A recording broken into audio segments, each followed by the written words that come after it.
And I think you might recognize my wife. Her picture is on that cookbook. Anybody see that cookbook this year? Well, thank you very much. What a delightful crowd. And, sometimes they say, boy, that was a good speech. I said, no, that was a good crowd.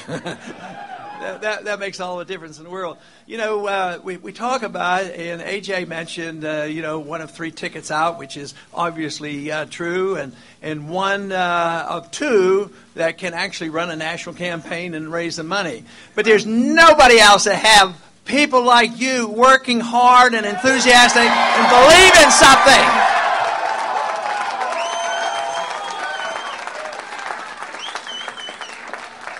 That is all the difference in the world. And before I continue with any more comments, I do want to bring, at least step forward, three of our chairmen. You met already, A.J. Stryker and David Fisher would step forward, as well as Drew Ivers, who's been the chairman. And they are on the Central Committee, and they have led the charge all throughout Iowa.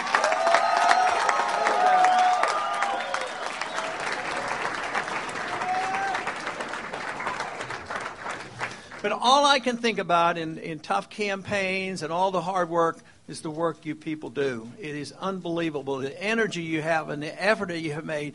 But what makes me feel good about it is you're doing it because you believe in something. That is what's worthwhile.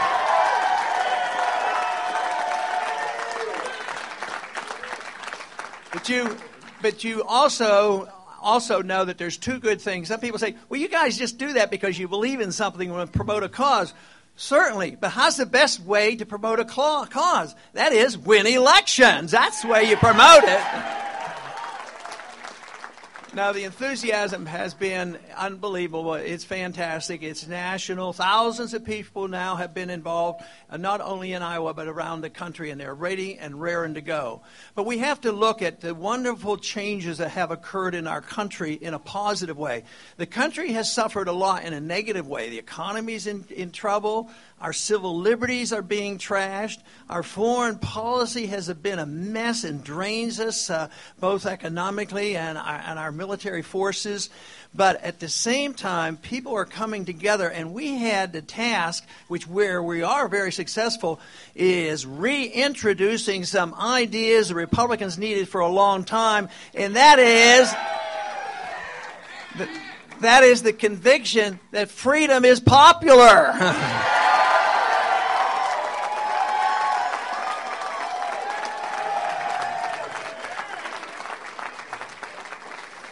But once again, we have had a fantastic showing for this cause and challenging people, not the status quo that we have been putting up with for decades after decade, but challenge them and saying, let's challenge them. Let's go back to this real old-fashioned idea, this very dangerous idea. Let's obey the Constitution.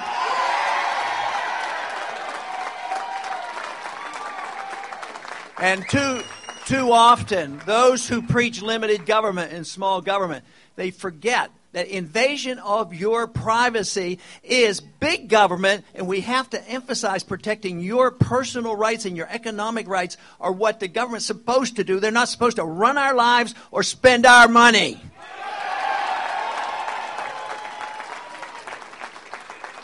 And also, along those lines, what we have introduced with so much enthusiasm, I hear it so often from so many volunteers. The other day, somebody came up to me, and he was refreshing my memory because he knew I knew the statement because I've said it. Back in the old days, in the early 70s, Nixon said, we're all Keynesians now, which meant that even the Republicans, they accepted liberal economics. He says, I'm waiting for the day when we can say we're all Austrians now.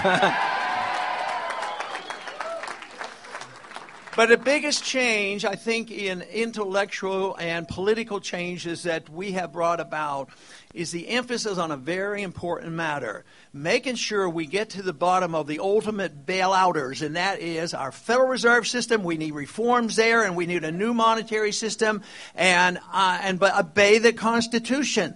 This is something that we've made great progress. So the first and initial important step that we've worked so hard, and it's on the table. Today Today there was a national poll came out, and they were talking about how many people supported the gold standard. How long has it been since they've taken a national poll on the gold standard?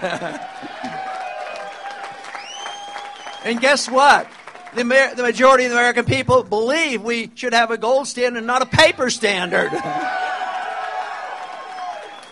But also the great strides that we have made has been really on the foreign policy. The fact that we can once again talk in a Republican circles and make it credible, talking about what Eisenhower said, to beware of the military-industrial complex. Talk about the old days when Robert Taft, Mr. Republican, said that we shouldn't be engaged in these entangling alliances. He believed what the founders taught us. He didn't even want to be in NATO. We certainly don't need NATO and the UN to tell us when to go to war. But we have seen a great difference. The majority of the American people are behind us on this whole war effort. They're tired of the war. Costs too much money. Too many people get killed. Too many people get injured. Too many people get sick. And the majority, maybe 70 or 80% of the American people now are saying it's time to get out of Afghanistan.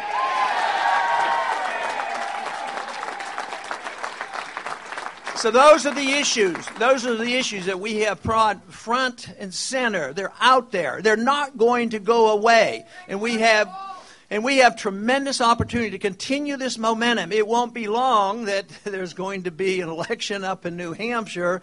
And believe me, this momentum is going to continue. And this movement is going to continue. And we are going to keep scoring, just as we have tonight.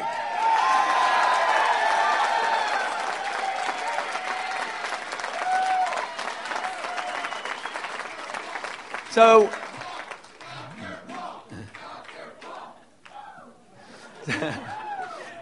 tonight we have come out of an election, and we're essentially three winners, three top vote getters, and we will go on. We will raise the money. I have no doubt about the volunteers. They're going to be there.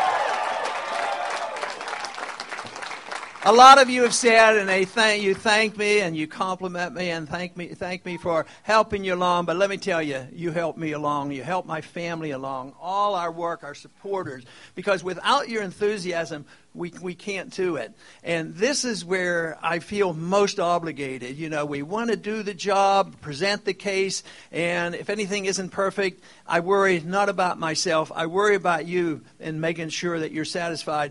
I think there's nothing to be ashamed of, everything to be satisfied, and be ready and raring to move on to the next stop, which is New Hampshire.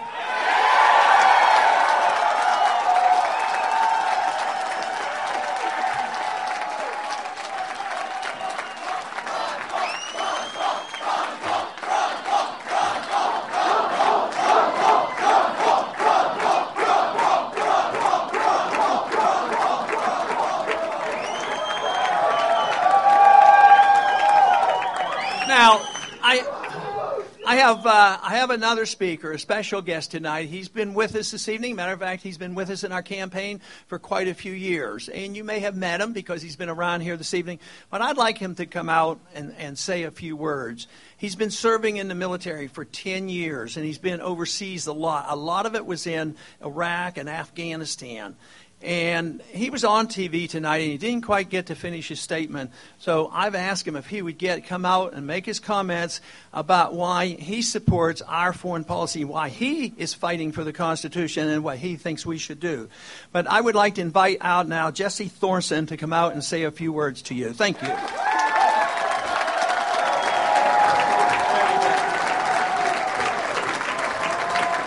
How about Ron Paul?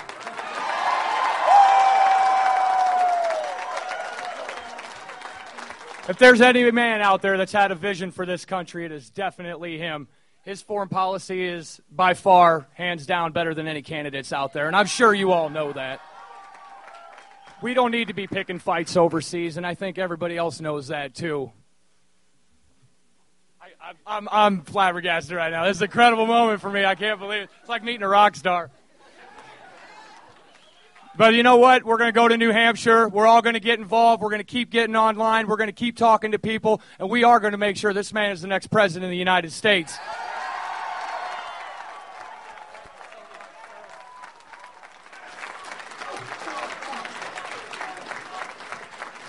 Thank you very much. That is a powerful message. And once again, we all know where the active military people send their money when they're campaigning. They send it to our campaign for liberty, our campaign for the Constitution, our campaign for limited government, our campaign for personal liberty and privacy, and a wise foreign policy.